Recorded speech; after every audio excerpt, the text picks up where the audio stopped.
Parfois, au plus profond de l'âme, habite un murmure aussi tendre que persistant. Une voix délicate, qui ne naît pas des sons extérieurs, mais du silence intérieur. Ce silence qui enveloppe le cœur lorsqu'on sent que quelque chose d'essentiel est en train d'être oublié. Et là, dans cet espace de quiétude, de nombreuses vérités ont essayé de s'élever, mais presque sans voix, car le murmure du pouvoir, de la peur, de l'ignorance, a presque réussi à faire taire ce qui venait de l'au-delà, ce qui venait de l'esprit. Quand Allan Kardec a commencé à écrire ce que les esprits lui dictaient, il ne l'a pas fait comme quelqu'un qui crie sur une place. Il l'a fait avec la délicatesse de celui qui allume une seule bougie, une flamme petite, prudente, mais capable de dissiper l'obscurité. Cette lumière douce a dérangé. Elle révélait des recoins que beaucoup préféraient ignorer. La religion, craignant de perdre le contrôle des âmes. La science, effrayée par l'intangible. Le matérialisme, irrité par ce qu'ils ne pouvaient pas mesurer. Ils ont tenté de le faire taire l'invisible. Kardec n'était ni un mystique exalté, ni un prophète emporté par des délires. C'était un éducateur de l'âme.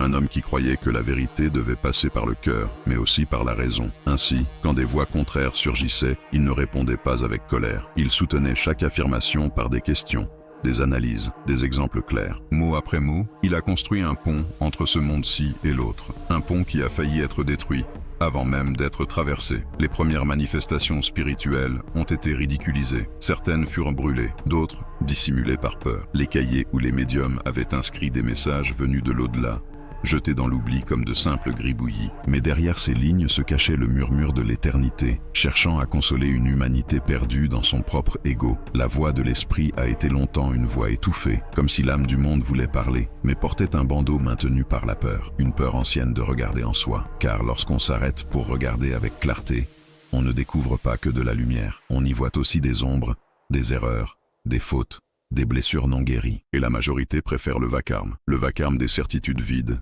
des croyances imposées, des routines sans profondeur. Mais l'esprit parle en silence, dans les rêves, dans les intuitions, dans des chuchotements qui arrivent à travers une chanson ou une phrase dite au hasard. Et Kardec, dans son humilité, a su écouter ce langage. Il l'a traduit et il nous l'a légué. Mais cet héritage a failli disparaître, et pas seulement à cause des puissants, aussi à cause de ceux qui craignent le changement, de ceux qui préfèrent une foi sans question, de ceux qui croient que la spiritualité peut se ranger dans une boîte fermée. Mais l'esprit est vent, il se ressent, il se respire, il nous traverse. Le plus déchirant n'a pas été qu'on ait tenté de faire taire Kardec. Le plus douloureux, c'est qu'aujourd'hui encore, tant d'âmes ignorent ou cherchaient du réconfort. Parce que les vérités capables de guérir ont été reléguées dans des archives, des enregistrements oubliés, des voix que personne ne voulait entendre. Pendant ce temps, une mère pleure sans comprendre pourquoi son fils s'est éloigné. Un grand-père prie sans savoir si quelqu'un l'entend. Une femme lève les yeux au ciel en se demandant s'il y a quelque chose au-delà. Et oui, il y a. Pourtant, le monde continue de faire du bruit, continue de courir, de nier. Et au milieu de ce tumulte, certains cherchent. Ils cherchent dans le silence, dans la nuit, dans une prière peut-être jamais exaucée, parce qu'ils sentent qu'il y a quelque chose de plus, même s'ils ne savent pas comment le nommer. Ce sentiment que le corps est ici, mais que l'âme est ailleurs. Cette tristesse qui n'est pas une dépression, ce désir de revenir à la foi, de revenir à la sensation, de réentendre cette voix qui, un jour, ne serait-ce qu'un instant, a semblé proche, dans un rêve, une mélodie, une phrase fortuite. Et alors, quelque chose s'émeut à l'intérieur, quelque chose murmure, tu n'es pas seul. Je sais que beaucoup portent une blessure qui ne se referme pas avec de jolies paroles. Je le sais, cette blessure ne guérit pas en quelques heures, ni en quelques jours. Mais je sais aussi qu'il existe des messages qui auraient pu soulager. Des messages écrits par des mains guidées depuis l'au-delà, qui ont parlé de retrouvailles, de cette résignation lumineuse, de la vie après le dernier soupir, et qui ont été ignorés, réduits au silence, censurés, non pas par malveillance, mais par peur, car accepter que la mort n'est pas la fin transforme tout. Cela transforme la manière d'aimer, la manière de pardonner, la manière de vivre, et aussi la manière d'affronter nos propres fautes. Parfois, il est plus facile de croire qu'il n'y a rien que d'accepter que notre âme a encore des comptes à rendre. C'est pourquoi beaucoup restent dans cette zone de confort, une ignorance volontaire, un choix de ne pas savoir. Mais cette ignorance a un prix, répéter la douleur, et la connaissance spirituelle peut nous sauver, si nous le permettons.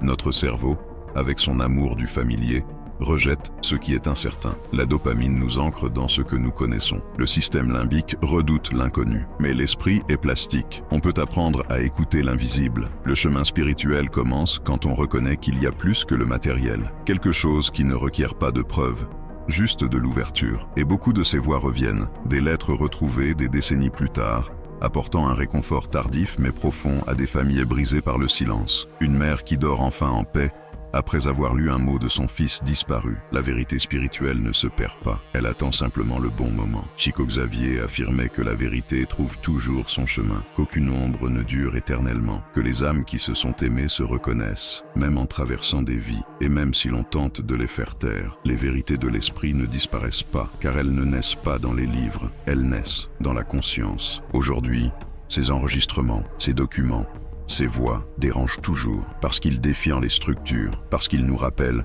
que nous ne sommes pas que matière, que tout ne peut pas être acheté, mesuré ou expliqué. Et cela reste dangereux pour ceux qui gouvernent par la peur. Mais toi, tu n'es pas ici par peur. Tu es ici à cause d'un appel, un murmure que tu as entendu au milieu de ta douleur, dans le silence. Un murmure qui dit « il y a plus, il y a toujours eu plus ». Et si tu entends cela, peut-être est-ce parce que ton âme est déjà prête à se souvenir que la mort n'est pas le crépuscule, que la réunion n'est pas un luxe illusoire. C'est une certitude que ce qui a été réduit au silence demande maintenant à être écouté et qu'il y a une part de toi, la plus pure, qui sait déjà ce qu'elle a besoin de ressentir. Peut-être avait-elle juste besoin d'un signe, d'un mot, d'une présence qui dise « oui, moi aussi tu me manques ». Car parfois, l'esprit qui est parti attend aussi de parler, d'apporter du réconfort, de pleurer là-bas, de l'autre côté. Et toi, en ouvrant ton cœur, tu deviens un pont, un canal, l'écho d'une vérité qui n'a jamais cessé d'exister. Elle attendait seulement le moment, et ce moment pourrait bien être maintenant. Alors, respire profondément, habite ton corps, sens chaque battement, chaque souffle de vie. Laisse ton cœur entrer dans le silence, et que ce silence parle. Et si,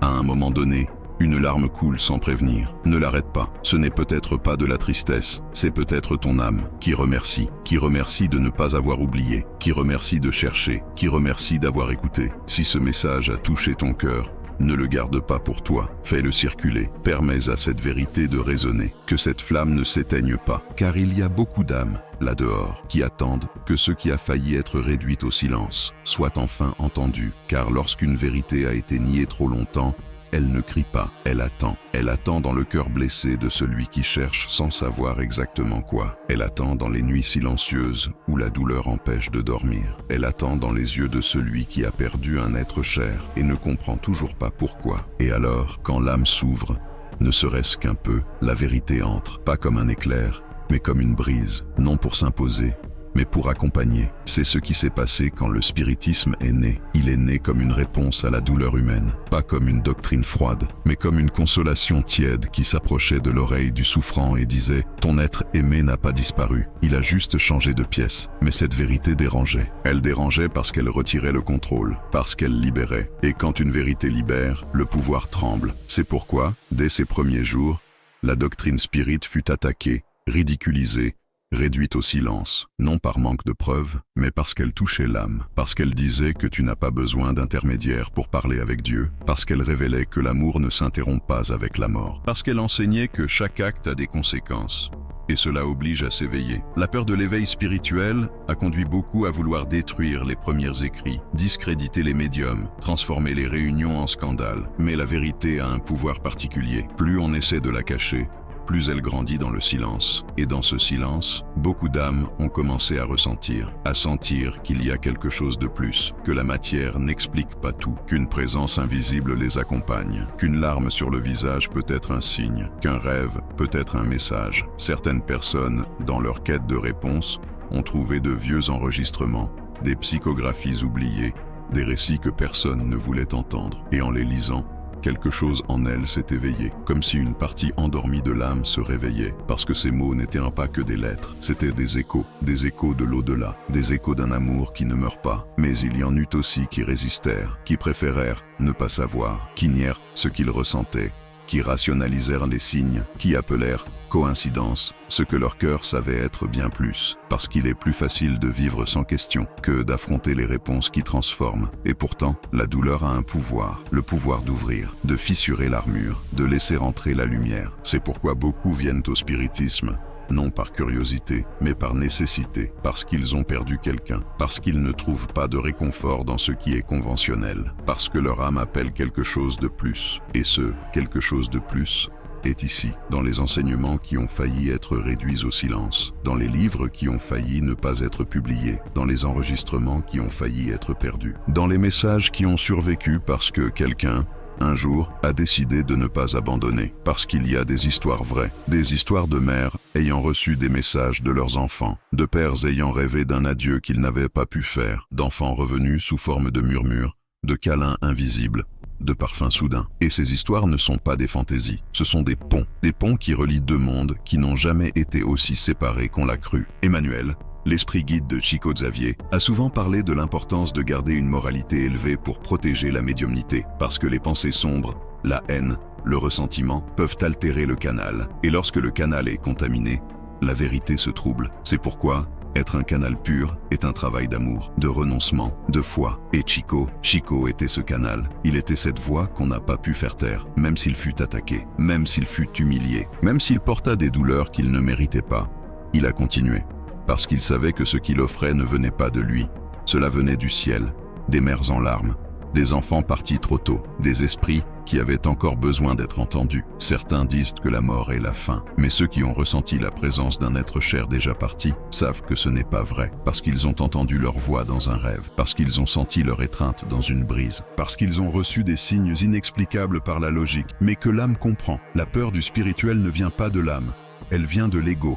L'âme se souvient, l'âme sait, l'âme a déjà franchi ce seuil bien des fois, mais l'ego a peur de perdre le contrôle, et c'est pourquoi il s'accroche au tangible, au visible, au démontrable. Mais l'invisible aussi a ses preuves, dans le soulagement qui vient sans raison, dans l'apaisement qui jaillit après une prière, dans cette sensation que quelqu'un, depuis un autre plan, nous écoute, nous guide, nous protège. Et alors, la question n'est plus de savoir s'il y a une vie après la mort, mais si nous sommes prêts à ouvrir notre cœur pour la sentir. Car quand on ouvre le cœur, tout change. La façon dont on se souvient de ceux qui sont partis, la façon dont on vit chaque jour, la façon dont on aime, car on n'aime plus avec la peur de perdre, mais avec la certitude que rien ne se perd, que tout se transforme. Et dans ce processus, on comprend que la médiumnité est un don, mais aussi une responsabilité. C'est un pont qui doit être protégé. Et beaucoup, par peur ou par ignorance, ont essayé de détruire ce pont. Mais ils n'ont pas pu, parce que ce que l'amour unit, même la mort ne le sépare pas. Et aujourd'hui,